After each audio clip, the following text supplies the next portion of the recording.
बड़े भारी मन से हम सब लोग उन सब परिवारों के लिए श्रद्धा सुमन अर्पित करते हैं जो शहीद हुए इस समय न जात न धर्म। हालांकि आतंकवाद का कोई जात धर्म नहीं होता, अब तक हम यही कहते आ रहे थे, लेकिन पहले बार आतंकवादियों ने बताया कि तुम्हारा धर्म क्या है, जात क्या है, ये पढ़ो वो पढ़ो। तो ये दो कारण हो सकते हैं। मेरा ऐसा मानना है कि पाकिस्तान आतंकवादी ये चाहता है कि भारत में इस प्रकार का माहौल बनाया जाए कि भारत में आपसी कोई मनभेद हो। ये कारण भी हो सकता है। ये कारण भी हो सकता है कि वो जिहादी किस्म के लोग, जैसे सुना करते हैं अक्सर, ये एक प्रकार का जिहाद है कि जो किसी पर्टिकुलर धर्म को नहीं माने उसको मार दो। ये भी हो सकता है, लेकिन नुकसान हमारा हुआ है, पीड़ा हमें है और हमारे लोगों के साथ हम लोग खड़े हैं। और इसमें क्या हिंदू क्या मुस्लिम, जो निर्दोष लोगों को मारा उसके प्रति सब में आक्रोश है। इसी क्रम में लगातार चारों ओर आक्रोश, धरने, प्रदर्शन, रैलियां, ये सब हो रहा है। हमारा अधिकार है, संविधान ने दिया तो हम करेंगे। और धन्यवाद भी देता हूं कि मोदी जी और अमित शाह जी 2014 से आतंकवाद को बिल्कुल जीरो कर दिए और आतंकवाद की घटनाएं जीरो के बराबर हो गई। पहली घटना घटी, उसके बाद दूसरी घटना ये घटी, उसका भी बदला लिया गया, इसका भी लिया जाएगा, ये भी विश्वास है। लेकिन पूरा देश मोदी जी और अमित शाह जी के फैसले के साथ है। 370 हटने के बाद कश्मीर में अमन, चैन, शांति है, केसर की खुशबू है और व्यापार है, और पत्थर, गोला बारूद की जगह कलम है। और कश्मीर में रोजगार के साथ साथ अब अध्ययन भी हो रहा है, कश्मीर प्रगति उन्नति कर रहा है। ये सारा श्रेय जाता है केंद्र सरकार, मोदी जी और अमित शाह जी। लेकिन ये घटना घटी तो पूरा देश सामूहिक रूप से संगठित होकर एक आवाज में ये अपनी बात पहुंचाना चाहता है कि अब और नहीं, अब और सहा नहीं जाएगा, इसका अंत होना चाहिए, जो भी होना है हो जाए। बांग्लादेश, पश्चिम बंगाल, फिर ऊपर से आतंकवादी, तो बड़ा मन दुख है।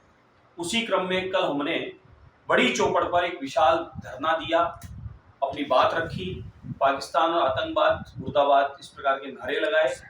इस क्रम में कुछ स्टिकर ऐसे बनाए गए आतंकवाद और पाकिस्तान मुर्दाबाद के, जिन स्टिकर को हमने शौचालय पे लगाया, सुलभ शौचालय पे लगाया, सीढ़ी पर लगाया, चप्पल जूते जहां खोलते हैं वहां रखा। दूसरा स्टिकर हमने ध्वजाधीश गणेश बड़ी चौपड़, जहां लोग चप्पल जूता खोलते हैं, वहां लगाया कि पाकिस्तान आतंकवाद को हम लोग इस प्रकार से उसके प्रति हमारा रोष है वो हम बता रहे हैं। गणेश जी के मंदिर पे लगाया, शौचालय पे लगाया, चौराहों पर लगाया। इसी प्रकार से हमने एक स्टिकर हमारे कार्यकर्ताओं ने जामा मस्जिद के सामने फुटपाथ पे भी लगाया। लोगों ने ये अफवाह जरूर उड़ा दी, मस्जिद में अंदर गए वहां लगाया, ऐसा तो कुछ नहीं है, झूठी अफवाह है। लोग बाग किसी प्रकार का माहौल खराब करना चाहते हैं इस प्रकार की अफवाह उड़ाकर। इस मामले में क्या हिंदू क्या मुस्लिम, बल्कि मस्जिद के सामने लगाया तो मुझे उम्मीद थी कि मस्जिद के अंदर और आसपास जितने मुस्लिम समाज खड़े हैं इस पोस्टर के पक्ष में आएंगे और समर्थन करेंगे कि हाँ, हम आतंकवाद के खिलाफ हैं, हम लोग पाकिस्तान ने जो हरकत की है उसके खिलाफ हैं। लेकिन वहां से कोई भी हमारे साथ आके खड़ा नहीं हुआ, उल्टा हमारे पे गलत किसी ने इल्जाम लगा दिया कि हम अंदर गए, अंदर जाने का प्रयास किया। आप वहां के वीडियो उठाकर देख सकते हैं, वहां के कैमरे चेक कर सकते हैं। हम अंदर में नहीं गए, जहां लोग चढ़ते हैं उससे पहले चप्पल जूते इत्यादि की जो जगह है, फुटपाथ है, पार्किंग का बोर्ड, हमने इस स्टिकर को वहां लगाया। और ये तो हम चलते रास्ते पूरे बाजार में बोलते आ रहे हैं, आतंकवाद मुर्दाबाद, पाकिस्तान मुर्दाबाद। इस बात से भी किसी को आहत है तो क्यों है वो ये बताए। दूसरी बात, अगर किसी ने कहा कि धर्म विशेष का हम आदर करते हैं, हमारे लिए इस समय भारत और भारत के संपूर्ण भारत के सर्व समाज, हम सब हमारे एक हैं और हमें इस समय आतंकवाद के खिलाफ खड़े हैं। कौन है जो व्यक्ति पाकिस्तान और आतंकवाद के पक्ष में है, वो आके सामने बोले। अगर हमारे साथ है तो इसका विरोध नहीं करें, इसका समर्थन करें। और फिर भी किसी ने कहा है कि हमारे को आहत हुआ, अगर किसी की आत्मा आहत हुई है किसी और बात से, तो मैं उसके लिए खेद प्रकट करता हूं। लेकिन पाकिस्तान आतंकवाद के खिलाफ मैं फिर भी मुर्दाबाद बोलता हूं। किसी की धर्म को, किसी भी देवता को, किसी भी धर्म के पूजने वालों को, किसी को मैंने कोई शब्द नहीं बोला, न मैं बोलता, न मेरा ऐसा इस समय कोई भाव स्वभाव है। लेकिन पता नहीं किसने अफवाह बना दी कि रफीक खान जी बाबा सामने, अरे रफीक खान जी बेचारे थे ही नहीं वहां पर, कोई लेना देना ही नहीं था, मैं क्यों बोलूं झूठ में।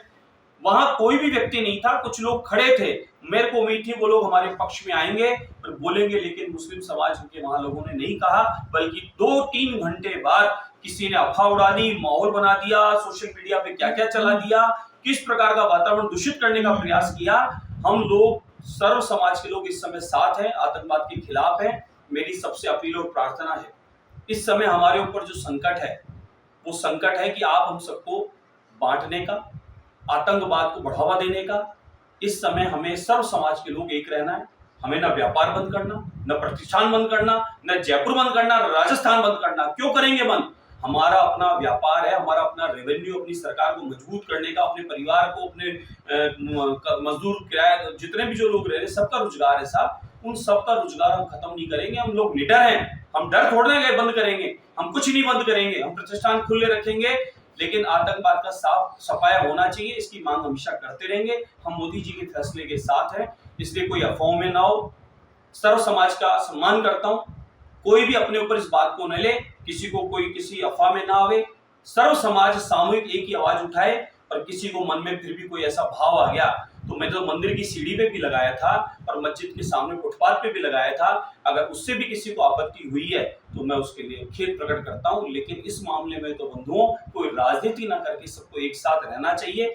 ये बहुत दुख भरी घटना है, बार बार इस तरीके से मार देना, 26 लोगों को मौत के घाट उतार देना, और बाकी लोग आज जीवन मृत्यु के बीच लड़ रहे हैं। और कश्मीर में अमन, चैन, शांति और व्यापार बढ़ रहा है, उसको रोकने का जो लोग षड्यंत्र रच रहे हैं, उसके खिलाफ हमें खड़े रहना चाहिए। आतंकवाद किसी का सगा नहीं है, ये जिस देश में भी पनप रहा है वो देश बर्बाद है, कटोरा लेके खड़ा है, और जिन देशों में आतंकवाद को पनपाया जा रहा है वो देश बर्बाद है। इसलिए हमें सभी को मिलकर सामूहिक रूप से ये लड़ाई लड़नी चाहिए। आपकी एफआईआर क्यों दर्ज करवाई? जब आप कह रहे मंदिर में नहीं गए, दान बहाना है, हाथ में भी, फिर एफआईआर क्यों दर्ज की गई? मुझे भी ये बात समझ में नहीं आई, लेकिन देखिए अधिकार है, संविधान ने दिया है, किसी ने किसी को बुरा लगा, कोई बात तो कराई होगी, उसकी जांच हो जाएगी। मैं ये नहीं कह रहा उसको कैंसिल करो, एफआईआर दर्ज हो चुकी है, उसकी जांच करो, तो जांच में सच्चाई सामने आएगी। पहले जब हमने कांग्रेस की गवर्नमेंट में हनुमान चालीसा की थी, संगठित होने की बात कही थी, राजद्रोह का केस लगा दिया गया था, हमने तो नहीं रोका, ठीक है, कांग्रेस का काम था हम पर आरोप लगाना, किया उन्होंने, जांच हो जाएगी। तो इस प्रकार से अगर किसी को आपत्ति हुई है, कोई तकलीफ हुई है, तो उसने एफआईआर कराई होगी। लेकिन मेरे ये चीज बार बार समझ में नहीं आ रही। एक तरफ मैं भाइयों को एक करने के लिए, संगठित होने के लिए मैं बार बार अपील कर रहा हूँ, किसी और कारण से नहीं कर रहा, इस कारण से कि इस समय देश को एक साथ खड़े रहना है।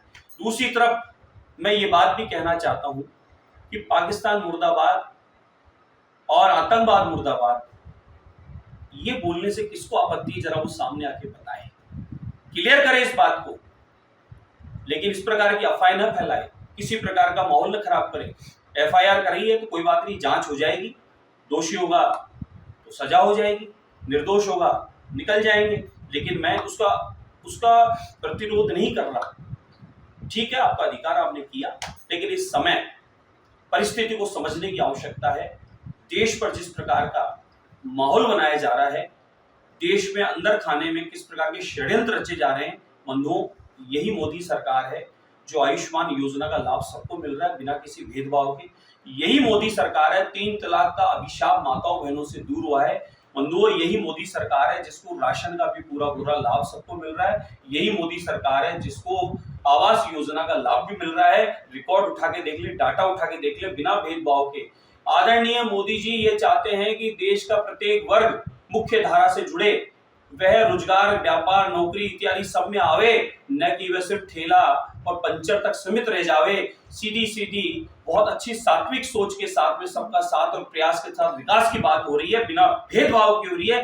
कांग्रेस ने अब तक माहौल बनाकर आपको उनको बांटने का काम करते रहे और वोट लाटने का काम करते रहे, लेकिन भुला नहीं कर पाए।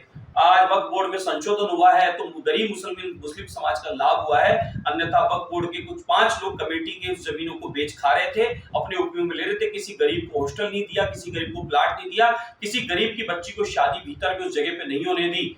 ये वक्फ बोर्ड में संशोधन हुआ तो पूरी दुनिया के मुस्लिम समाज ने समर्थन किया है। यही पेट दर्द आतंकवाद को है, यही पेट दर्द पाकिस्तान को है कि पूरी दुनिया का मुस्लिम समाज, भारत का मुस्लिम समाज इस समय मोदी जी के साथ खड़ा है, उनकी योजनाओं का पूर्णतः लाभ ले रहा है, उनका सहयोग कर रहा है। और कश्मीर से लेकर दिल्ली और अभी जितने भी चुनाव हुए उनमें मुस्लिम समाज ने भरपूर समर्थन दिया, उसका जीता जागता प्रमाण है। यही कहीं ना कहीं पेट दर्द इस बार आतंकवाद और पाकिस्तान को हो रहा है, जिससे षड्यंत्र रच रहा है। इसको समझने की आवश्यकता है। इस समय सबको सामूहिक संगठित खड़े होने की आवश्यकता है। आतंकवाद और पाकिस्तान के खिलाफ बोलने की आवश्यकता है। सर, आपकी गिरफ्तारी की भी बात चल रही है कि कह रहे हैं कि 1:30-2 बजे तक आपकी गिरफ्तारी होनी चाहिए, वरना वापस से प्रदर्शन किया जाएगा। अभी मेरे पास सूचना नहीं है। अगर कोई ऐसी, पहले तो जांच होगी जी, बिना जांच हुए कैसे कुछ हो सकता है? पहले जांच होगी, जांच होने के बाद में जो होगा मंजूर है। मैं तो बैठा हूँ मेरी जगह पे, सबको पता है मेरे स्थान के बारे में और बराबर रोजमर्रा के मैं काम कर रहा हूँ अपने, मुझे कोई आपत्ति नहीं है। लेकिन ये समझने की आवश्यकता है इस षड्यंत्र के पीछे, अफवाहों के पीछे कौन लोग हैं जो इस प्रकार का माहौल बना के माहौल खराब करना चाह रहे हैं, कहीं कोई इस देश में अराजकता फैलाना चाह रहे हैं। सबको समझने की आवश्यकता है। इस समय एक उद्देश्य होना चाहिए, सबको मिलकर आतंकवाद का सफाया होना चाहिए। For exclusive and insightful videos, subscribe to our new channel ABP Live Premium.